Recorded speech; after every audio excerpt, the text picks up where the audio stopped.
من يهده الله فلا مضل له ومن يضلله فلا هادي له وأشهد أن لا إله إلا الله وأشهد أن محمدا عبده ورسوله أرسله بالهدى ودين الحق ليظهره على الدين كله ولو كره المشركون اللهم صل على محمد وعلى آل محمد كما صليت على إبراهيم وعلى آل إبراهيم إنك حميد مجيد اللهم بارك على محمد وعلى آل محمد كما باركت على إبراهيم وعلى آل إبراهيم إنك حميد مجيد أما بعد فإن خير الكلام كلام الله وخير الهدي هدي محمد صلى الله عليه وسلم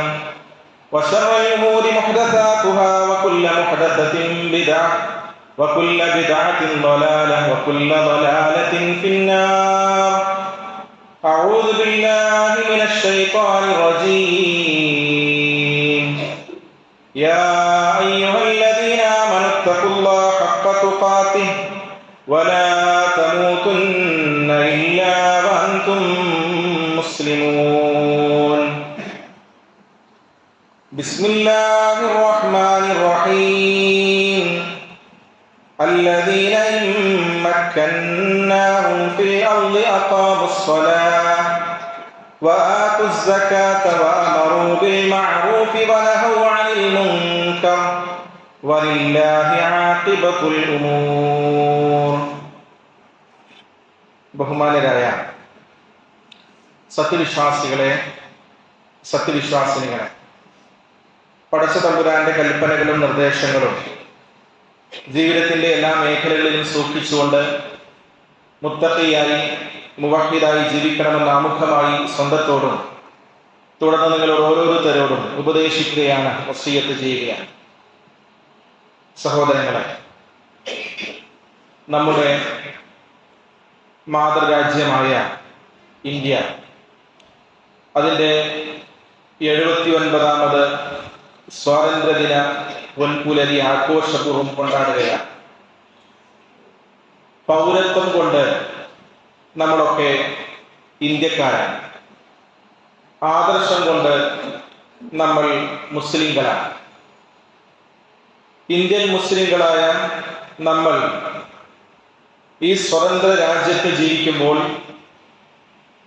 നമ്മുടെ ചിന്തകളിൽ നിറഞ്ഞു നിൽക്കേണ്ടുന്ന, ഗൗരവപൂർവ്വം നമ്മൾ ആലോചിക്കേണ്ടുന്ന ഒരുപാട് വിഷയങ്ങളുണ്ട്.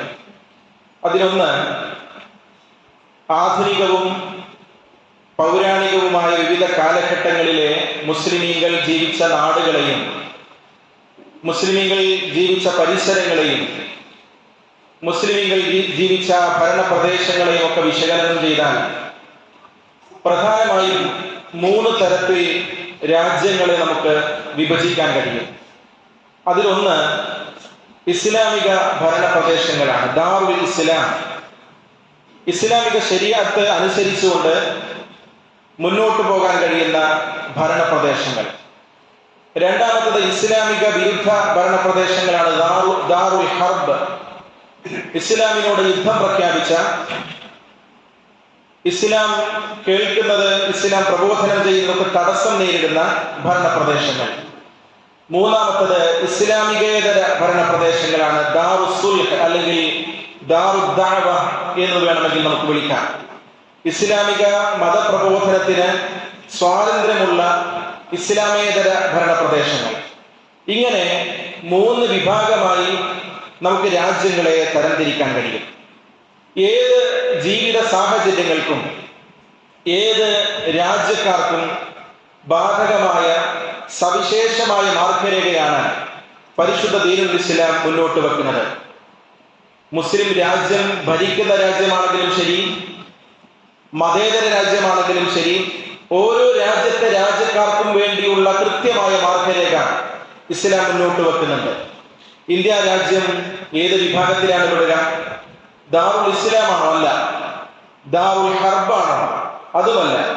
ദാറുദ്ദഅവയാണ്. ഇന്ത്യ രാജ്യം മതേതര രാജ്യമാണ്. ഒരു ഇസ്ലാം മത വിശ്വാസി അതല്ലെങ്കിൽ ഏത് മതത്തിൽ വിശ്വസിക്കുന്ന ആളുകളാണെങ്കിലും വിശിഷ്യ ഇസ്ലാമിക മതത്തിന്റെ മൂല്യങ്ങൾ ഒരു പ്രബുദ്ധ പൗരൻ എന്നുള്ള നിലയിൽ ഇന്ത്യ രാജ്യത്തിന്റെ ജനാധിപത്യ മതേതര മൂല്യങ്ങൾ ഒക്കെ ചേർത്ത് നിർത്തിയുള്ള ഒരു ജീവിതക്രമമാണ് മുസ്ലിങ്ങൾ ഇന്ത്യയിൽ അനുവർത്തിച്ചു പോരുന്നത്.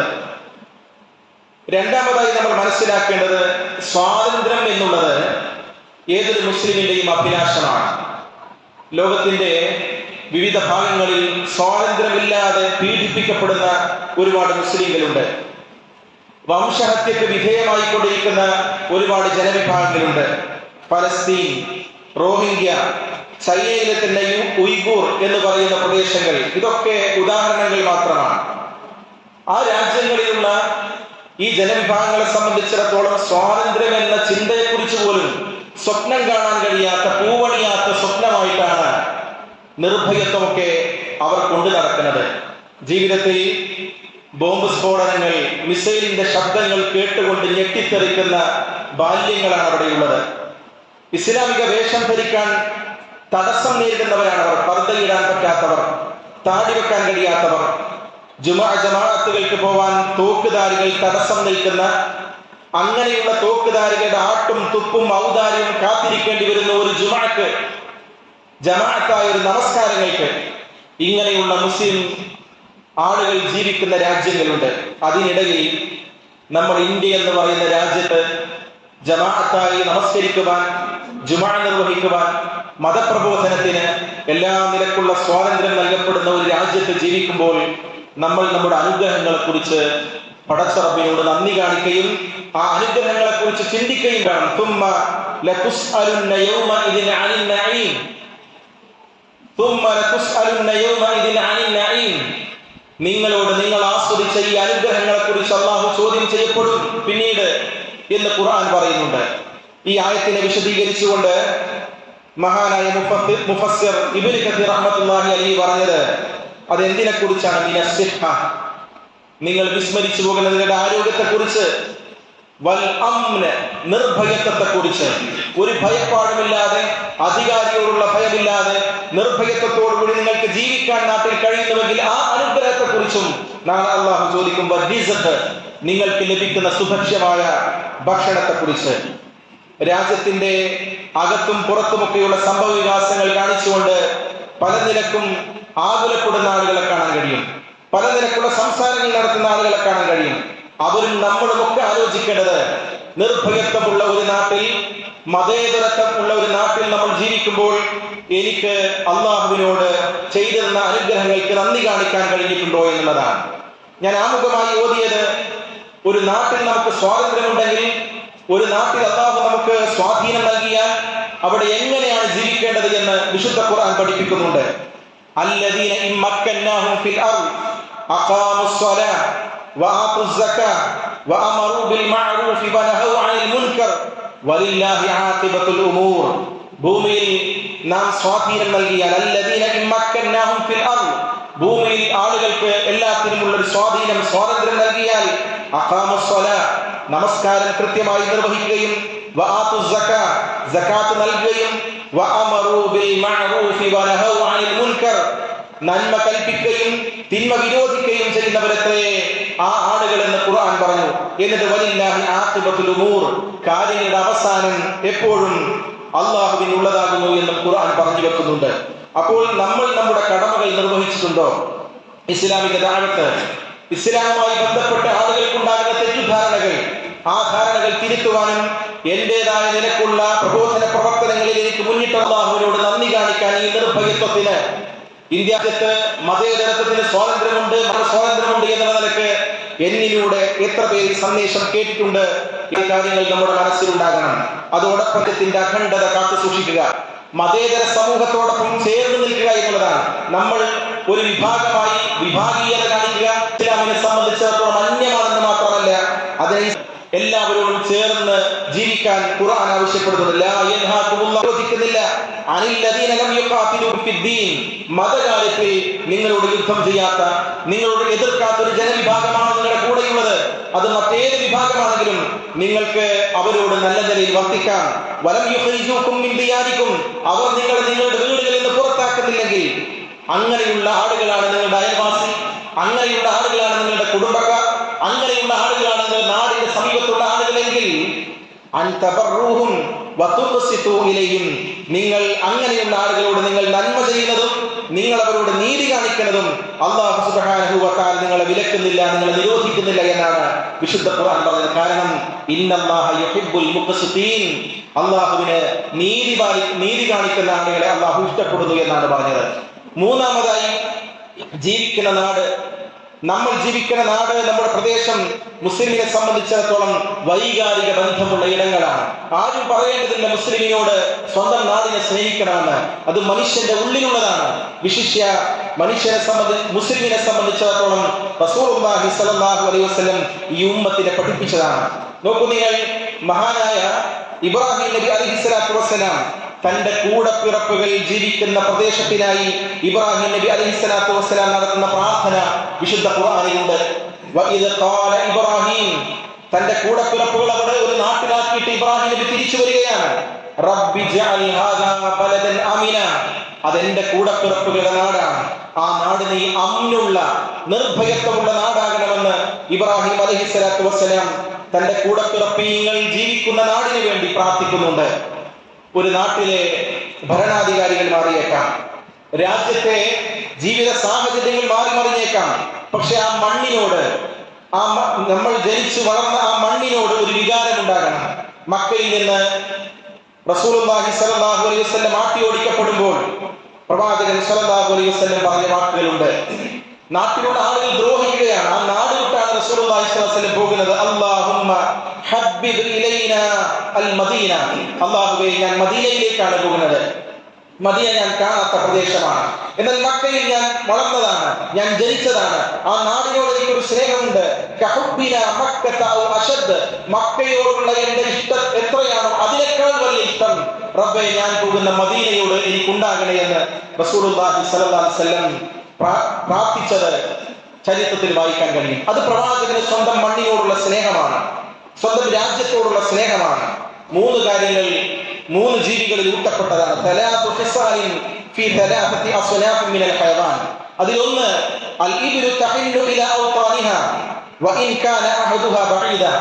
ഒട്ടകങ്ങൾ എപ്പോഴും തന്റെ നാടിനോട് ഇഷ്ടവും അനുകമ്പയുമുള്ള ജീവിയാണ്.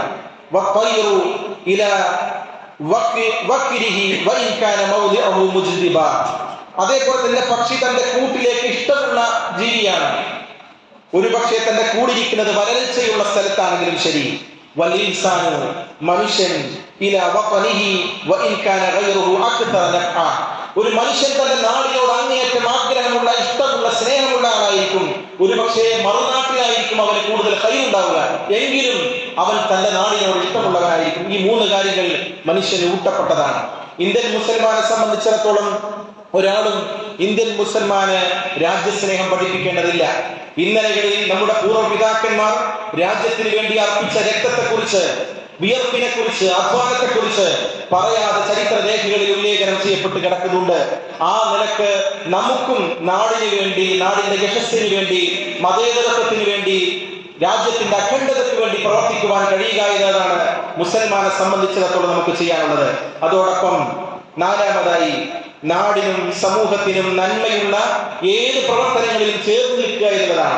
അതിന്റെ മതവിഭാഗത്തിന്റെ ആചാരങ്ങളിൽ മാത്രമല്ല, നാടിന് നന്മയുള്ള ഒരു കാര്യം നമ്മുടെ നാട്ടിൽ നടക്കുന്നുവെങ്കിൽ അത് വേറെ വിഭാഗമാണെങ്കിലും അവരോട് ചേരാം, അവരോട് അതിനോടൊപ്പം നിൽക്കാം. അത് നാടിന് ഗുണം ചെയ്യുന്ന കാര്യമാണ്. മറ്റേതെങ്കിലും സംഘടനകൾ ചെയ്യുന്നു എങ്കിലും അതിന്റെ കൂടെ നിൽക്കാം, അത് നാടിന് ഗുണം ചെയ്യുന്ന കാര്യമാണ്.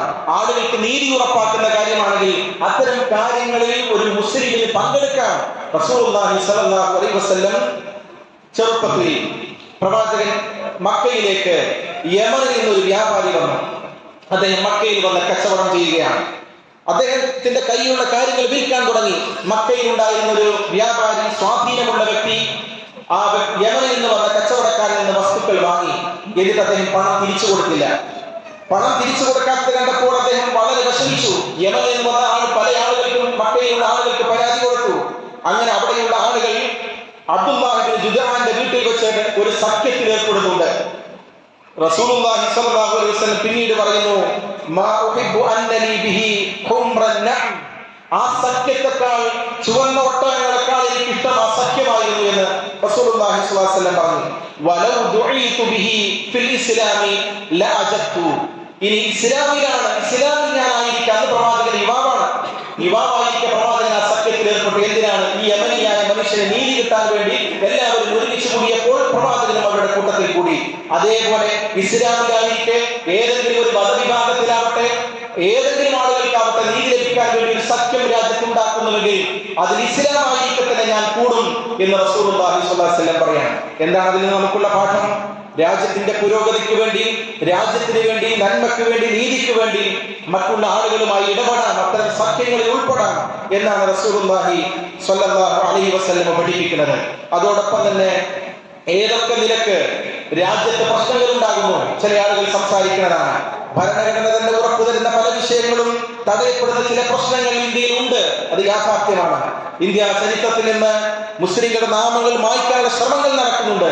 ഇത്തരം ഘട്ടങ്ങളിൽ നമുക്ക് എന്താണ് ചെയ്യാനുള്ളത്? നാടുവിടുകയാണ് വേണ്ടത്? നിയമം ലംഘിക്കുകയാണോ ചെയ്യേണ്ടത്? നമ്മൾ ചെയ്യേണ്ടത് നിയമ പോരാട്ടമാണ്. ജനാധിപത്യ മാർഗത്തിലൂടെയുള്ള സമരരീതികളും പ്രതിഷേധങ്ങളുമാണ് മുസ്ലിമിന്റെ ഭാഗത്തു നിന്നുണ്ടാവാൻ തന്നെ പാടുള്ളൂ. റസൂലുള്ളാഹി സ്വല്ലല്ലാഹു അലൈഹി വസല്ലം പറഞ്ഞത്, ഒരു പ്രശ്നം ഒരു രാജ്യത്തുണ്ടാകുന്നു, ഒരു വീട്ടിലുണ്ടാകുന്നു, ഒരു പ്രദേശങ്ങളിൽ ഉണ്ടാകുന്നു, അതിനോടൊന്നും ഏതെങ്കിലും നിലക്ക് സമീപിക്കാതെ, ആളുകളോട് ഇടപെടാതെ അരുതെന്ന് പറയാതെ നിൽക്കുന്ന സ്വഭാവം മുസ്ലിമിന് പാടില്ല. റസൂലുള്ളാഹി സ്വല്ലല്ലാഹു അലൈഹി വസല്ലം അതിന് ഒരു കപ്പലിനെയാണ് ഉപമയായി പറഞ്ഞത്. കപ്പലിലെ 2 തട്ടുള്ള കപ്പൽ, ആ കപ്പലിലെ അടിത്തട്ടിലുള്ള ആളുകൾക്ക് മുകളിലുള്ള ആളുകളുടെ അടുക്കലേക്ക് പോയാണ് വെള്ളം ലഭിക്കുക. ഒരാൾ പറഞ്ഞു, എന്തിനാണ് നമ്മൾ ഇങ്ങനെ എല്ലാ സമയത്തും മുകളിലേക്ക് പോകുന്നത്? നമുക്ക് താഴത്തെ ഒരു ദ്വാരം ഉണ്ടാക്കിയാൽ താഴത്തല്ലേ കൂടുതൽ വെള്ളം ഉണ്ടാവുക. അതിനെ എതിർത്തില്ലെങ്കിൽ കപ്പലിൽ അടിയിലും മുകളിലുമുള്ള ആളുകൾ മുങ്ങിപ്പോകും. അതുപോലെയാണ് രാജ്യത്ത് പ്രശ്നമുണ്ടാകുമ്പോൾ, പ്രതിസന്ധി ഉണ്ടാകുമ്പോൾ അതെന്നെ ബാധിക്കുന്നതല്ല, അത് ആ ആളുകളെ ബാധിക്കുന്നതാണ്, അത് ആ വിഭാഗം ജനങ്ങളെ ബാധിക്കുന്നതാണ്, ആ മതക്കാരെ ബാധിക്കുന്നതാണ്, അത് ആ കുടുംബക്കാരെ ബാധിക്കുന്നതാണ്. അങ്ങനെയല്ല, രാജ്യത്തിന്റെ പൊതുവായ കാര്യങ്ങളിൽ ഇടപെടുവാനും അത്തരം കാര്യങ്ങളോട് ആ സമയത്ത് തന്നെ ഇടപെടണമെന്നാണ് റസൂലുള്ളാഹി സ്വല്ലല്ലാഹു അലൈഹി വസല്ലം പറഞ്ഞത്. അതോടൊപ്പം ഒരു മുസ്ലിമിന്റെ കടമയാണ് നാടിന് വേണ്ടി പരിശ്രമിക്കുക എന്നുള്ളത്. എന്ന് മാത്രമല്ല, എങ്ങനെയാണ് അല്ലാഹുവിന്റെ ബർക്കത്ത് ഉണ്ടാവുക? വലൗ അന്ന അഹ്ലൽ ഖുറാ ആമനു വത്തഖൗ, വിശ്വസിക്കുകയും സൂക്ഷ്മത പാലിക്കുകയും ചെയ്താലാണ് ലഫതഹനാ അലൈഹിം ബറകാത്തിൻ മിനസ് സമാഇ വൽ അർദ്, അല്ലാഹു ആകാശത്തിൽ നിന്ന് ബർക്കത്ത് ഇറക്കുമെന്നാണ്. നമ്മൾ വിശ്വസിക്കുകയും കൃത്യമായ സൂക്ഷ്മത നമ്മുടെ ജീവിതത്തിൽ പുലർത്തുകയും ചെയ്താൽ മാത്രമാണ് നമുക്ക് നമ്മുടെ ജീവിതത്തിൽ, നമ്മുടെ രാജ്യത്ത്, നമ്മുടെ സ്ഥലത്ത്, നമ്മുടെ വീട്ടിലൊക്കെ ബർക്കത്ത് ഉണ്ടാവുക കൂടിയുള്ളൂ എന്ന് നാം മനസ്സിലാക്കുകയും രാജ്യത്തെ നശിപ്പിക്കുവാനും വർഗീയത വളർത്തുവാനും ശ്രമിക്കുന്നവർക്കെതിരെ നടക്കുന്ന പോരാട്ടങ്ങളുണ്ടെങ്കിൽ ആ പോരാട്ടങ്ങൾക്ക് നാം ശക്തി പകരുക. ഒന്ന്. രണ്ടാമത്തത്, പ്രബോധനത്തിന് ധാരാളം അവസരങ്ങൾ നമ്മുടെ നാട്ടിലുണ്ട്, അതിൽ നമ്മൾ പങ്കാളികളാവുക. ഇസ്ലാം അറിയാത്തവരിലേക്ക് നസീഹത്തോടെ ഇസ്ലാം എന്ന സത്യമതം എത്തിക്കാൻ നമുക്കാവുന്നത് ചെയ്യാൻ പരിശ്രമിക്കണം. അതോടൊപ്പം നാടുകളിൽ ശിർക്കും ബിദ്അത്തും പല വഴികളിലൂടെ പ്രചരിപ്പിക്കപ്പെടുമ്പോൾ ഉറക്കം തൂങ്ങികളായി നിൽക്കാതെ പ്രബോധന രംഗത്ത് സജീവമാകാൻ കഴിയണം. അവസാനമായി, ആരാധനകൾ അനുഷ്ഠിക്കുക എന്നത് തടസ്സമില്ലാതെ നമുക്ക് ചെയ്യാൻ കഴിയും നമ്മുടെ നാട്ടിൽ. അത് കൃത്യമായിട്ടുണ്ടോ? നമസ്കാരമൊക്കെ നിർവഹിക്കാൻ ഒരു പ്രയാസവുമില്ല, അതിന് ബുദ്ധിമുട്ടുള്ള രാജ്യങ്ങളുണ്ട്. എന്റെ നമസ്കാരം, എന്റെ ആരാധനകൾ കൃത്യമാണോ എന്നുകൂടെ ആത്മപരിശോധന നടത്തുക. അല്ലാഹു നമ്മെ അനുഗ്രഹിക്കുമാറാവട്ടെ. അഖൂലു ഖൗലി ഹാദാ അസ്തഗ്ഫിറുല്ലാഹ ലീ വലക്കും ഫസ്തഗ്ഫിറൂ ഇന്നഹു ഹുവൽ ഗഫൂറുർ റഹീം.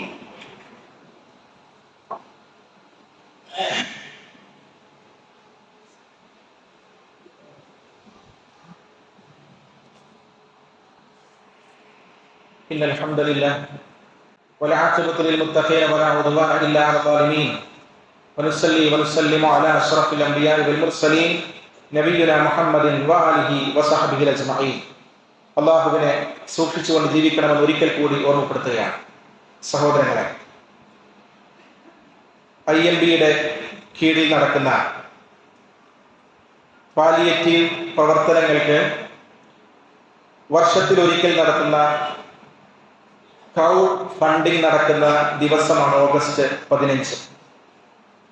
നമുക്ക് കഴിയാവുന്നതും എന്നാൽ ചെറുതല്ലാത്തതുമായ ഒരു സംഖ്യ ഇത്തരം നന്മകൾക്ക് ചെലവഴിക്കാൻ നാം പ്രത്യേകം ശ്രദ്ധിക്കുകയും പ്രത്യേകം താല്പര്യം കാണിക്കുകയും ചെയ്യേണ്ടുന്ന ഒരു സന്ദർഭമാണ്.